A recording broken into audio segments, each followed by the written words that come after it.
Greetings, ladies and gentlemen, and welcome back to Kingdom Hearts RE Chain of Memories.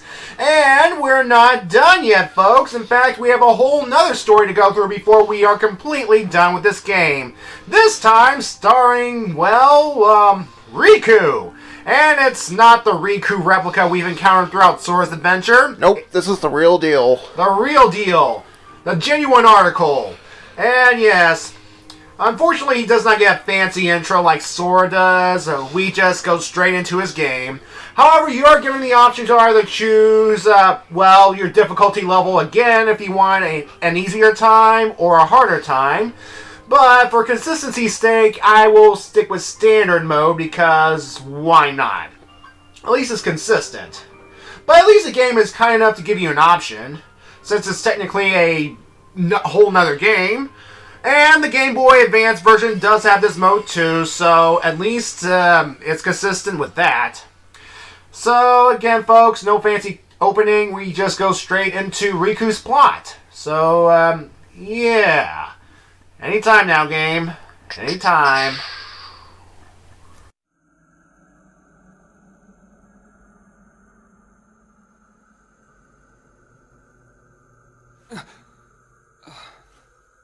Where am I?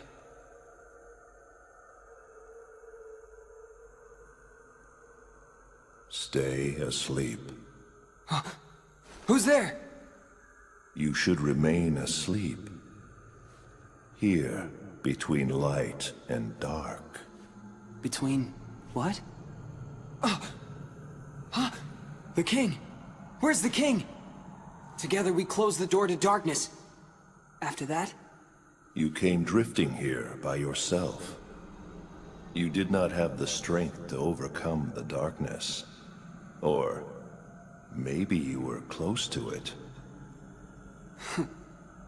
As if I'm some kind of demon. Turn from the light. Shut your eyes. Here, blanketed by the darkness, sleep is safety. Sleep is eternal. But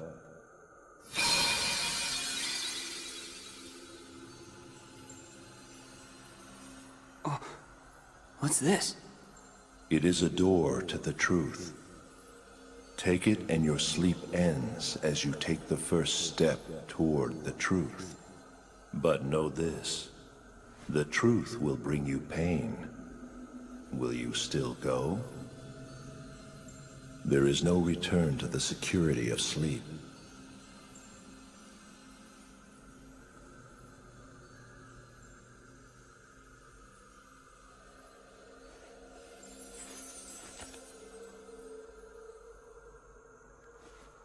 This seemed like a boring place to take a nap anyway.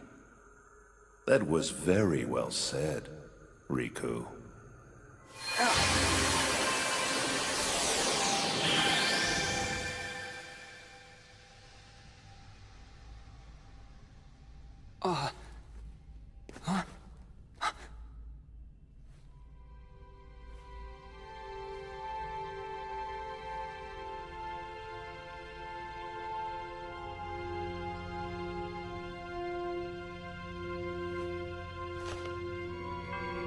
A door to the truth, huh?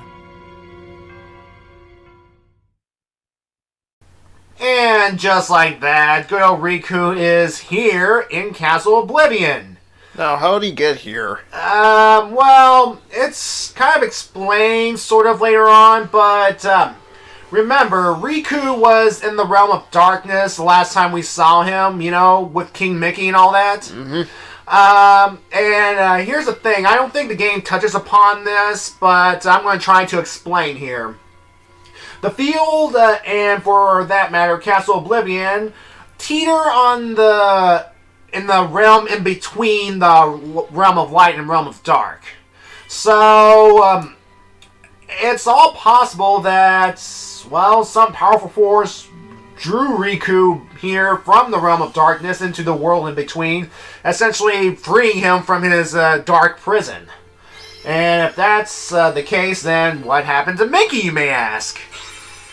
Well, don't worry, folks. I'll say this right now. Mickey will make an appearance later on. It just won't be right here right now, folks.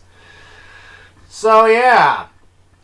And Riku, while he is in Castle Oblivion, he is actually in a lower part of Castle Oblivion. To be specific, the basement. And what he has to do here throughout his journey is to go all the way up to floor 1, where the exit is. Yeah, I know, it's kind of weird, but... Huh. Yeah.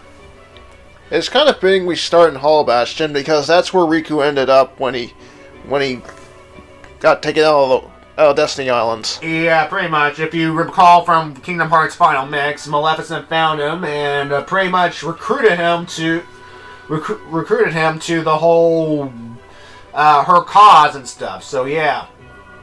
And please note that this is the only world that has the usual key plot.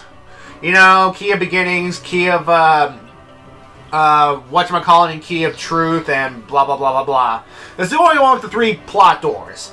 But in this case, it's relevant because, again, it's because it has to deal with Riku's personal struggle. I mean, remember, he pretty much doomed his home world, kidnapped girls, all so that he can have a chance to save Kairi because he wanted to play the hero.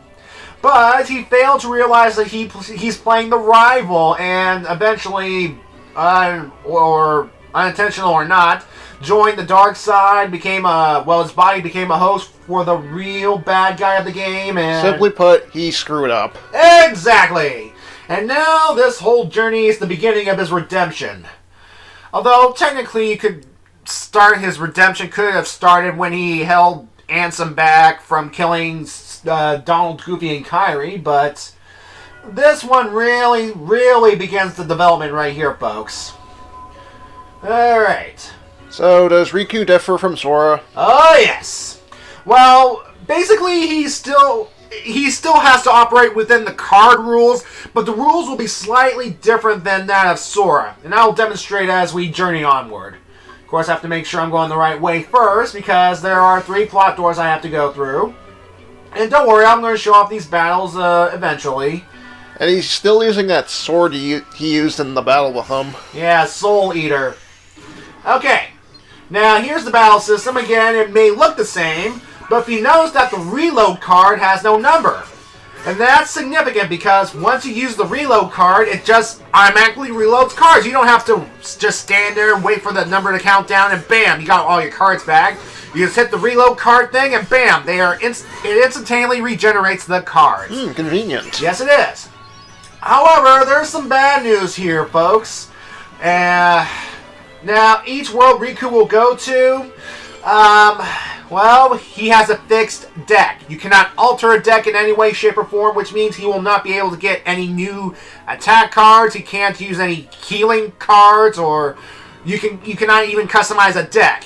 When you enter a world, he has a certain deck, and he's stuck with that deck until he leaves to go to the next floor. So it's a predetermined for each world? Pretty much. And pretty much sucks if you encounter some strong enemies and all that too, so yeah. Anyway, also I just showed how Riku's leveling up system will work in this game. Basically, he'll have HP, of course, he needs to level up his health. He also has attack boost. Essentially, it's pretty much, Riku gets stronger. That's pretty much it, really. So that's pretty much his strength right there. But attack boost doesn't always pop up on the whole leveling up screen. So what you have to do is each time you reach a new level, you have to pick either health. You can pick health and all the time or something. Now, yeah. But let me tell you right now, folks. When attack boost appears as an option, choose it, because you want a strong Riku to get through this. See right here, only health is available, so you have no choice but to choose health. Now you may notice that there is a third option that's available, darkness boost. But that will not be available until we get to a certain point in the game. So for the time being, just either level up your health, and if attack's available, choose attack. Attack is priority in any case, because, again, you want a strong Riku and all that sort of thing. So, yeah. It seems like those turns are really confusing you. Yeah, don't worry, you can destroy them as soon as I get to the... Dodge the blast. See? Get dead. Okay. Now, because Riku will essentially be going through most of the same world Sora went through on his adventure, all the enemies will be the same. Which means I'll be doing a lot of Skipping. Because we've already seen these enemies before. It's not worth seeing them again. The only reason I showed off the first couple of battles is because, well, we haven't seen Riku's battle style before. In fact, there's more of Riku's battle style that I have to explain, but it's better to just explain it when the time comes. Not ahead of time, you may. And yeah. Alright. So, let's see here. Blah, blah, blah. Of course, it also helps to level up Riku a bit because, again, he doesn't have the same advantages as Sora. He operates under sort of different rules, and yeah. Now, because we cannot customize the deck, there'll be no Moogle cards to buy decks from. There'll be no treasure rooms or anything. Although you still seem to get cartless cards. Well, yeah, they still boost your stats, but at the same time, yeah. Also, there's a card here that I think it's a Riku-only card. I don't remember Sora ever getting the card. It's called Random Joker. The Random Joker card essentially fulfills any requirement of the red, blue, or green cards. So if you don't have the specific required card, you can use that to essentially bypass a certain requirement, but you still have to use your key cards in order to get through. You cannot just skip out on that. Which is convenient, but I don't think I have a problem with a bunch of stuff, so yeah. Okay, so I need any red card. Alright, this will do. And then the Key of Beginnings card.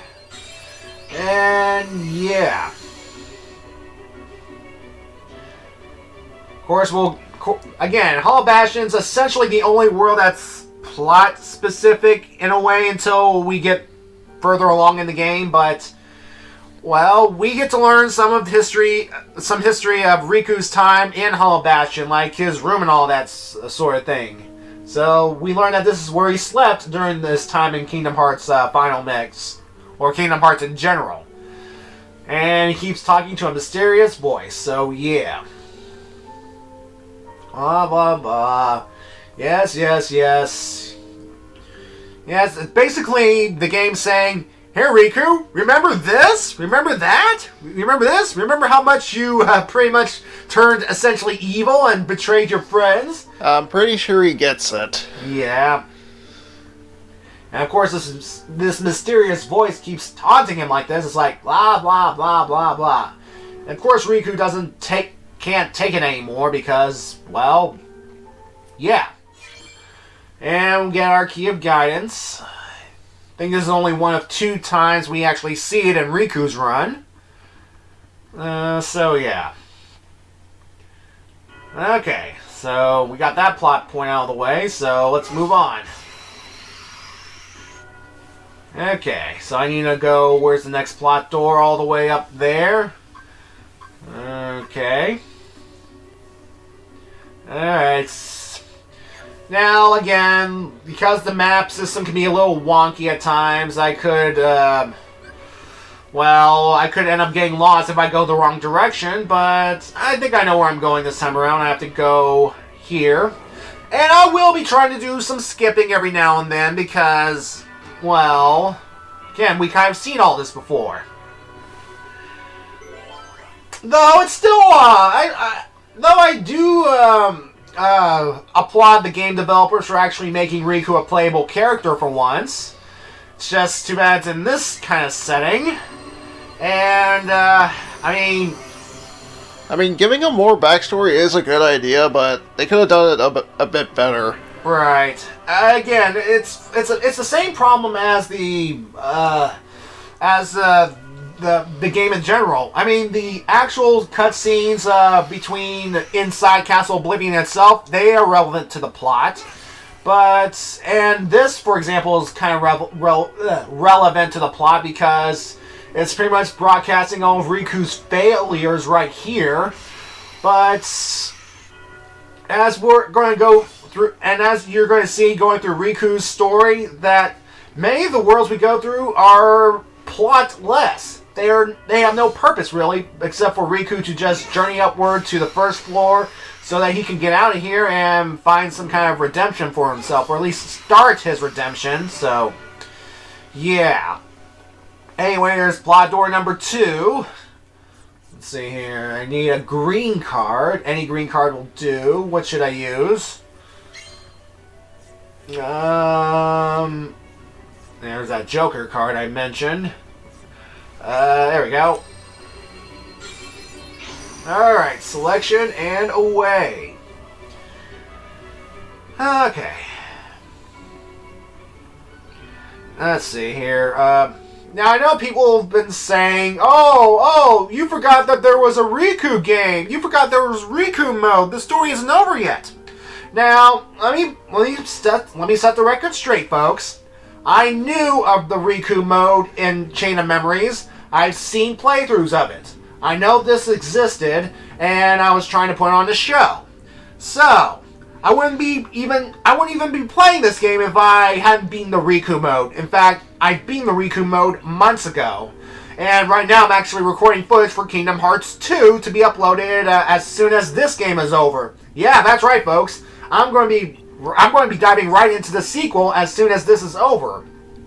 However, my brother may or may not be joining me on this one because he has a busy schedule and it's kind of hard to get him over all the time because, well, he has a life, I have a life. We can't just be spending all our time right here doing video games, am I right? Yeah. So, I mean, I'm grateful he can get the time to come over here and record Kingdom Hearts, record the commentary for this game with me, and record some other games like Pikmin. And to be fair, Smash Brothers was a little hard because, again, scheduling conflicts and all that sort of thing, but it's going to depend on whether or not schedules are available or not. So, I know I'm rambling on because we're pretty much getting the same message. Riku, remember this? Remember that? Remember this? Remember that? It's like blah, blah, blah, blah, blah. Darkness, darkness, darkness. Blah, blah, blah.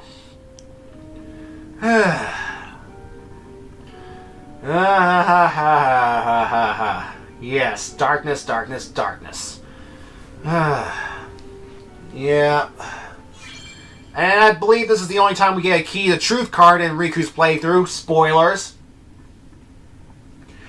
Blah, blah, blah, blah, blah, blah, blah, blah, blah, blah, blah. Reload, reload, reload. There we go.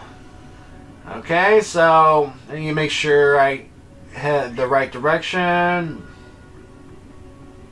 Should I go up and left, or should I go left and up? What should I do? Because they both lead to the same location in the end. But of course, one could lead me to a dead end, and the other could lead me to my destination. I might as well go up. Why not? So I need a 4 card. What should I choose? Anytime now.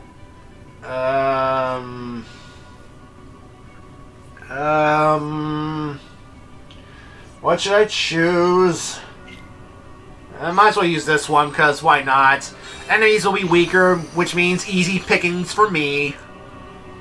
Now, here's the thing I realized as I was recording this, okay? Now, I know the enemies are a bit weak, quote-unquote, here, because, well, it is Riku's first level. At the same time, though, I kind of want to be, well, safe, as it were, even though I'm playing at standard at the time. I was going to try and create a save room in the event I died to this boss, which, of course, being Hollow Bastion, will be Maleficent again. At the same time, though, I don't want to backtrack all the way back to the first floor. The first room, where the save room is, the entry room. So what I'm doing right here is, I'm trying to clear out all these enemies and all these traps so that, well, eventually I'll be able to create a save room. But I can't create a save room, well, here's the thing. I don't want to create a save room and then having to fight all these enemies again.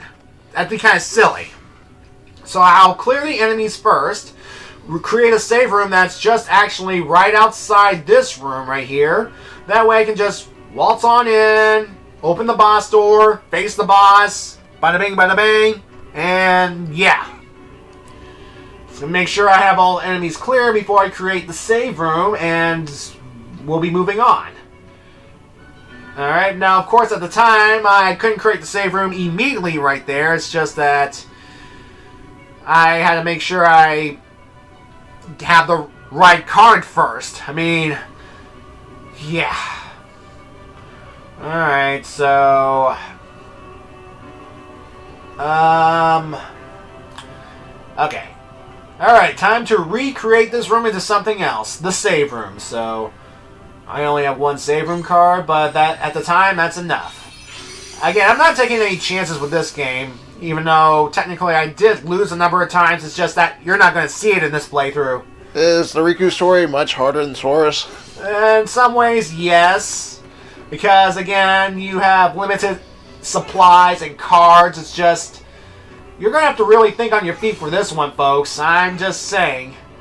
Anyway, folks, we'll see you next time.